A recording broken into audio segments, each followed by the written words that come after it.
نحن في شارع الأسد قتلنا نهبنا أشر إحنا منهم لأننا قاعدين هون أشر منهم لأننا بنعبي مي بنشرب هون أشر إحنا منهم لأننا ما لنا ذنب أشر إحنا منهم لا بنشرب هون يا أخي والله ليش عم تبكي انت يا ما عم؟ منا بالشارع نهبنا قتل بيوتنا نهبي ما لنا شيء بس والله العظيم هدلكم بيوتكم؟ أنتي وكلي ما عندنا شيء هون نشرب مي ما طريقتي نقعد عند الجماعة ايه نقعد نسهر عندهم إيش بيهون والله العظيم ولا خلانا نقعد دقيقة بالبيت هو بالشارع الأسد واطي طير نسقطه بهالصر معي والله أكبر الله أكبر والصور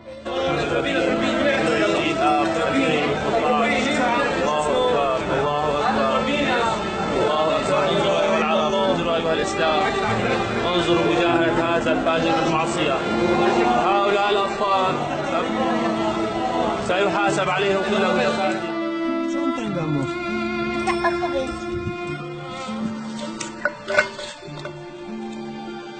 العالم قطرانا نحكي هون لكن ليش طلعنا مستعفين الأرض